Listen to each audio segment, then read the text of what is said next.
Selamat pagi, salam sejahtera untuk kita semua.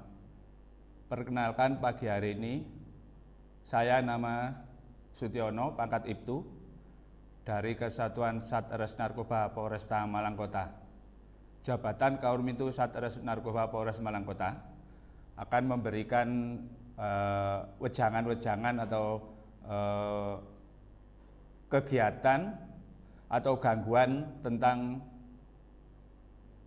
penyalahgunaan narkoba yang dengan Undang-Undang Nomor 35 Tahun 2009. Lanjut. Itu data pribadi saya. Lanjut. Nah, apakah penting kita bicara tentang narkoba? Lanjut. Nah, narkoba kepanjangan dari narkotika, psikotropika, dan bahan adiktif. Lanjut. Lanjut. Masalah pokok narkoba. Masalah pokok narkoba yang ada pada saat ini, baik di Malang atau di seluruh Indonesia, itu meliputi 3 pokok. Yang pertama, tentang produksi gelap. Kenapa produksi gelap? Karena narkotika ini yang diedarkan saat ini tanpa surat izin Menteri Kesehatan Republik Indonesia. Yang kedua, peredaran gelap. Peredaran gelap ini peredarannya bukan dikategorikan malam hari atau di tempat gelap-gelap, tidak, karena peredarannya tanpa izin juga. Jadi peredarannya seenaknya sendiri, itu tanpa diketahui oleh masyarakat umum. Yang ketiga, penyalahgunaan, karena mayoritas sekarang ini penggunaan narkotika itu menyalahi aturan dari Menteri Kesehatan. Jadi termasuk penggunaannya, apabila segala sesuatunya itu sesuai dengan aturan kesehatan, saya kira tidak menimbulkan kerugian bagi masyarakat Indonesia pada umumnya. Lanjut. Kapan dan di mana? Lanjut. Adapun para pengguna, para pengedar atau para bandar yang terjadi saat ini, itu yang pernah kita tangani, itu ada yang berprofesi, ada notaris, ya, ada advokat, ada pengacara, ada Polri, ada TNI, jadi macam-macam, ada dosen, ada pedagang kaki lima, ada PNS, ada pengangguran, ada ibu-ibu rumah tangga, ada pedagang kaki lima. Untuk tingkat pendidikan, akhir ini tahun 2020, itu kebanyakan mereka itu yang SDM-nya rendah. Dimaksud SDM-nya rendah di sini, mayoritas itu berpendidikan SMP, SD, bahkan ada yang SD tidak lulus, SD kelas 3, SMP tidak lulus. Jadi mereka itu gampang dipengaruhi untuk mengadakan peredaran gelap tentang narkoba. Adapun yang sangat tinggi peredarannya, yang berpengaruh saat ini adalah sabu. Yang sabu meningkat, sabu, ganja, ekstasi, sama pil double L. Lanjut. Nah, itu perkembangan kasus-kasus yang kita tangani, ya, yang kita tangani selama tahun 2017, tahun 2018, lanjut. Tahun 2018 sampai tahun 2020 akhir Juli. Akhir Juli 2020 itu sudah sebesar 167 kasus, ya, dengan tersangka 192. Ini masih ada beberapa bulan lagi. Apalagi sekarang mulai hari ini gencar-gencarnya diadakan operasi tumpas narkoba seluruh Indonesia. Ini akan menambah laporan dan para pengguna, pengedar, bahkan kurir. Yang kita harapkan untuk seluruh pendengar atau pemirsa yang saat ini hadir, baik di rumah atau di kampus, kami mohon jangan sekali-kali mengenal, ya, jangan mendekat tentang narkoba. Kalau sudah kita mendekat, mencoba, itu untuk putus atau itu kita berhenti, itu sulit. Karena kalau sudah sekali mencoba, kecanduan terus lama-lama harta benda kita bisa habis, kita jual untuk beli barang tersebut. Kalau sudah habis barang harta benda kita akan jadi kurir awalnya. Setelah dari kurir bisa-bisa kita jadi pengedar. Kalau sudah jadi pengedar, kita keluar dari lingkaran narkoba kita sulit. Itu sudah banyak terjadi ya. Sudah banyak terjadi. 3 tahun kena hukuman. Berikutnya 3 bulan dia masuk lagi, kena 6 tahun setengah. 6 tahun setengah kena lagi 8 tahun. Jadi dia kelamaan di LP. Karena ya kasus-kasus yang atensi pemerintah nomor 1. Lanjut. Penggunaan narkotika. Tadi ada narkoba dibagi 3, narkotika, psikotropika, dan bahan adiktif. Narkotika yang sering beredar, ya, yang beredar di kalangan rakyat sekarang itu ganja, opium tidak ada, ganja, ekstasi, sabu. Itu yang sering beredar saat ini. Lanjut. Untuk bahan adiktif itu yang paling murah dan dapat diterima di masyarakat adalah pil double L. Pil double L itu 1 bungkus isi 10 butir. 1 bungkusnya itu atau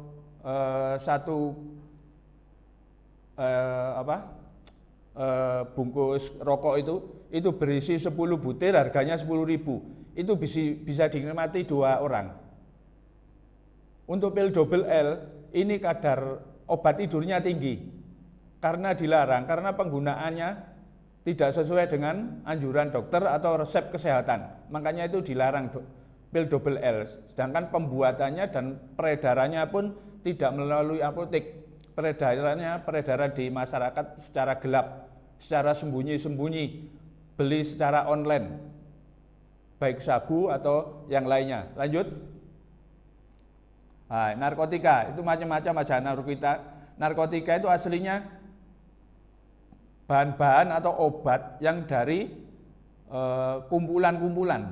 Contohnya yang pernah kita tangkap di Kota Malang, itu pembuatannya sabu yang masuk narkotika, itu ada thinner, ada betadine, ada pokoknya yang bahan-bahan yang berbahaya itu dijadikan satu, akhirnya dimasak, istilahnya dicampur, di situ jadinya jadi sabu, jadi dari bahan-bahan terlarang. Lanjut. Sifat narkoba adalah gampangannya, kalau orang sudah memakai narkoba, 1 meningkatkan aktivitas atau meningkatkan kekuatan kita. Yang kedua, untuk menghilangkan rasa sakit.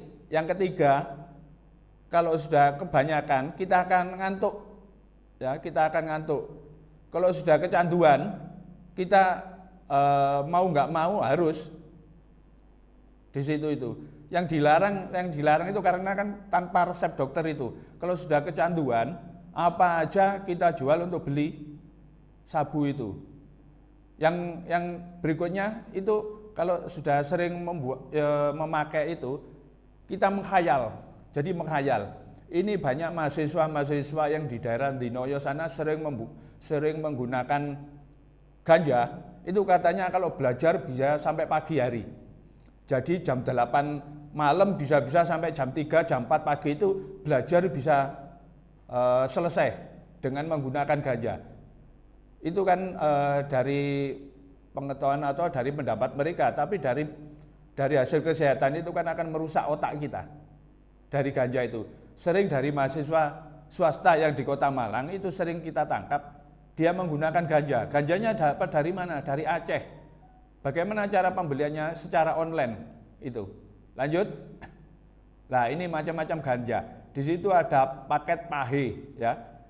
Ganja basah, ganja yang sudah dibungkus sekira 10 graman, terus sampai 5 graman, sampai 2 graman. Itu sudah dari mereka yang pengedar itu sudah disiapkan paket pahe, paket hemat. Paket hemat ini murah, ya. 50.000 bisa dinikmati 5 orang. Lanjut. Sabu. Sabu itu kebanyakan dari bahan kimia. Ini yang kita takutkan. Yang sekarang ini yang lagi gencar-gencarnya peredaran di kota ini sangat tinggi dari sabu. Beberapa minggu yang lalu di Papua itu diketemukan pesawat terbang yang lepas landas, kecelakaan, di dalamnya itu terdapat 7 ton sabu, itu dari Australia. Bahkan yang 3-4 hari yang lalu diketemukan perjalanan dari Banda Aceh ke Jakarta, di dalam truk beras, muatan beras itu, di paling bawah itu diketemukan sabu sebanyak 47 kilo, itu mau diselundupkan ke Jakarta. Itu perjalanan dari Aceh mau ke Jakarta. Perbatasan Aceh sama Medan sana ketangkapnya di sana. Itu operasi pendadakan secara rahasia, diadakan operasi malam hari. Karena mereka itu biasanya membawa bahan-bahan seperti itu malam hari. Kalau 47 kilo masuk ke Jakarta, itu mesti beredarnya sampai ke Jawa Timur. Sedangkan sekarang ini penggunaannya sangat tinggi sekali. Harganya sudah mulai turun. 1 gram sekitar 1.200.000. 1.200.000 kalau pengedar yang beli 1.200.000 itu dijadikan menjadi 3 klip. 3 klipnya itu 500. 1 klipnya itu kira-kira 0,3 gram, itu dijual 500. Itu kan keuntungannya. Jadi para pengguna, para pengedar itu diiming-imingi ya dari mereka bandar besar itu keuntungannya. Lanjut. Ini MDM4. Ini penyelundupan dari Belanda. Ini satu kapsul isinya 2 gram. 2 gram, 1 gramnya sekitar 2,5 juta. Jadi 2 gram isinya itu 5 juta.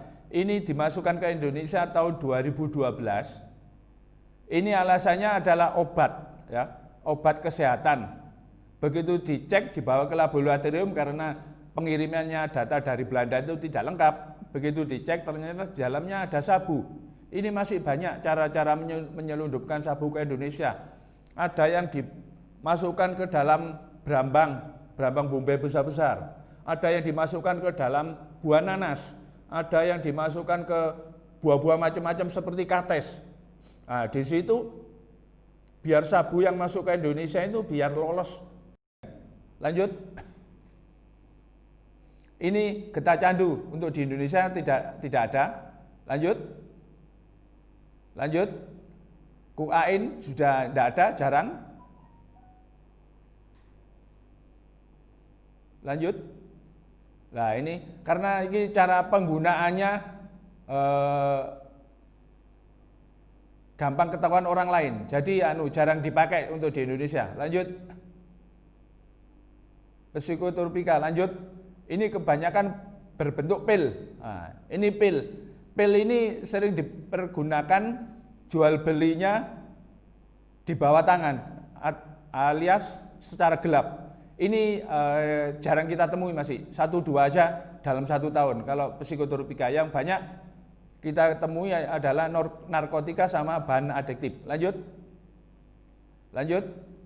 Nah, ini ada kopi, ya, macam-macam, ada miras. Nah, miras ini yang berbahaya kalau miras dicampur.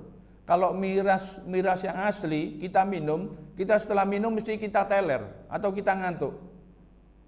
Tapi di rakyat kecil kita, miras ini dioplos, ya.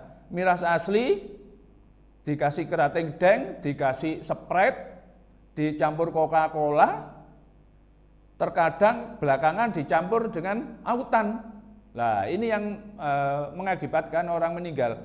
Jadi ada yang dicampur autan meninggal 5 orang, dicampur bodrek meninggal 2 orang, terus dicampur alkohol yang 100% meninggal 2 orang. Jadi mereka itu sudah kecanduan dan tidak memikirkan masa depannya. Lanjut. Nah, ini macam pil double L, ini model lama. Ini model lama tahun 2014, tahun 2015. Untuk yang sekarang lebih kecil lagi. Pil double L yang sekarang beredar kecil seperti Antimo. Pilnya warnanya putih, ada labelnya LL. Pilnya kecil. Lanjut. Nah, ini para tersangka. Lanjut. Kalau kita menggunakan narkoba secara seenaknya sendiri ini yang akan diserang, ya. Saraf otak, saraf-saraf itu akan kena dulu. Saraf otak, saraf telinga, saraf hidung, ya. Bisa-bisa ginjal, ini yang akan diserang. Saraf-saraf yang penting itu akan diserang. Kalau kita sudah diserang seperti yang ada di gambar, lama-lama kita itu seperti orang gila, ya. Diajak ngomong nggak nyambung, ngomong sendiri, ya. Pandangannya kosong, sulit tidur, nggak mau makan, badan kurus, kering, mandi pun susah, nggak mau kumpul sama teman-teman yang lain. Kalau sudah kecanduan seperti ini seluruhnya akan diserang. Sedangkan pengobatannya pun lama, ya, pengobatannya lama. Pengobatannya itu antara 3 sampai 6 bulan. 3 sampai 6 bulan itu rehabilitasi. Dilihat dari parah dan tidaknya, direhabilitasi di Lidu, ya, di Jawa Barat sana. Itu antara 3 sampai 6 bulan. Itu sendiri begitu keluar dari Lidu sana, itu belum tentu 100% sembuh. Jadi tidaknya dia sudah 75%. Lanjut. Ya, ini penyebab penyalahgunaan narkoba, ya.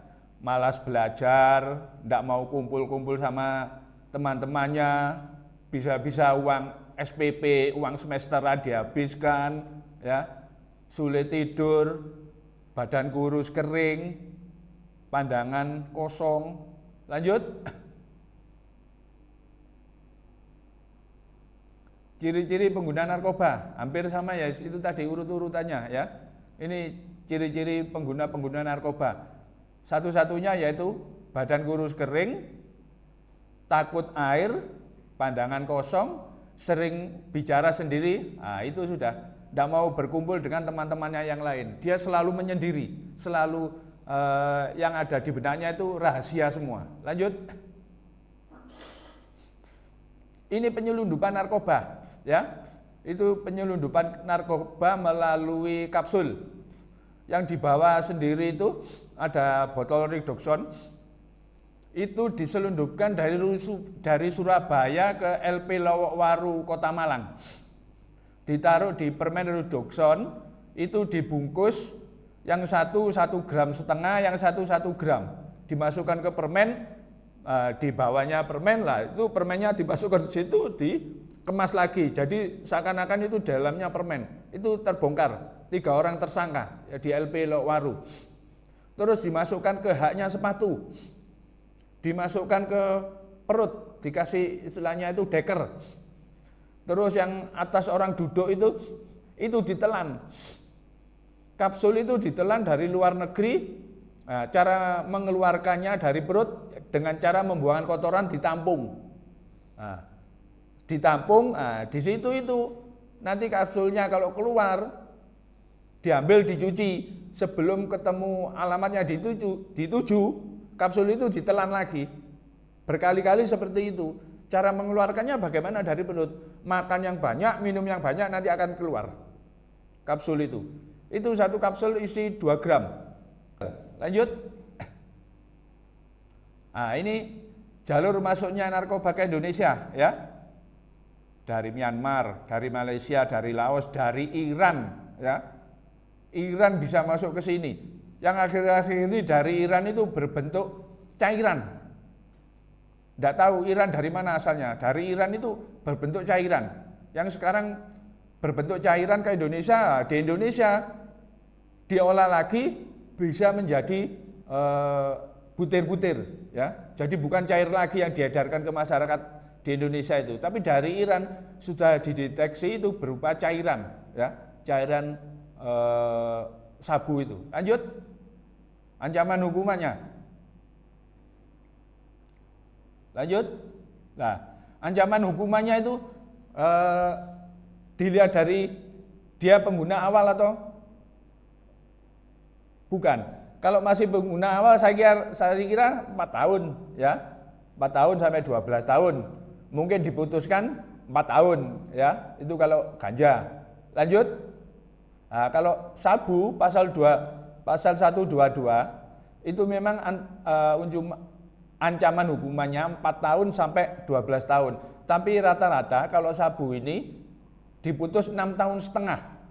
6 tahun setengah. Tapi kalau mereka itu sudah awal masuk pengedar, itu langsung dijatuhi hukuman 8 tahun setengah. Ya, 8 tahun setengah. Itu untuk penahanannya kalau dia melakukan di Kota Malang, itu nanti paling di Kota Malang 1 tahun. Terus dipindah-pindah dia. Dipindah-pindah untuk memutuskan hubungannya dia dengan orang luar. Dipindah ke Surabaya, dipindah ke Sidoarjo, dipindah ke Pamekasan, dipindah ke Madiun lah. Ini untuk memutuskan mata ranting dari pengedaran ini. Lanjut. Nah, ini sama ya. Apabila mereka melakukan pelanggaran lagi yang kedua kali akan ditambah hukumannya, akan ditambah. Lanjut. Sampai itu aja. Cukup.